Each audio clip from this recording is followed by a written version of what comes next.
Seria Timpul ca aliat, capitolul Stabilitatea interioară profund. Episodul 5. Când nu mai trăiești din reacții. Există o diferență fundamentală între a trăi și a reacționa. Reacția este rapidă, automată, instinctivă. Viața trăită conștient este lentă, așezată, aleasă. Mult timp nici nu realizezi că reacționezi. Crezi că așa ești tu. Dar de fapt răspunzi la fricii vechi, atașamente nesigure, nevoi nevalidate, răni neînchise. Reacția nu este greșeală, este protecție.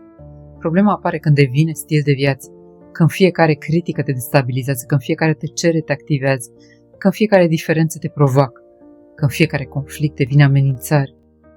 A trăi din reacție înseamnă că trecutul încă apasă pe butoane. A trăi conștient înseamnă că butoanele nu mai sunt accesibile oricui. Maturitatea emoțională nu înseamnă să nu mai simți. Înseamnă să ai un spațiu între stimul și răspuns, un spațiu mic, dar decisiv.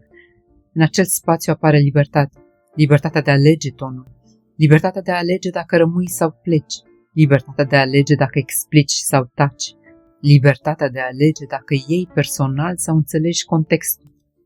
Când nu mai treci din reacție, nu mai demonstrezi constant, nu te mai judeci excesiv, nu mai intri în lupte inutile, nu te mai agăți din frică, nu mai ataci din apărare. Nu pentru că ești indiferent, ci pentru că ești stabil. Reacția caută control, prezența caută claritate. Reacția spune, trebuie să rezolv acum. Prezența spune, pot să stau puțin. Reacția este impuls, prezența este alegere.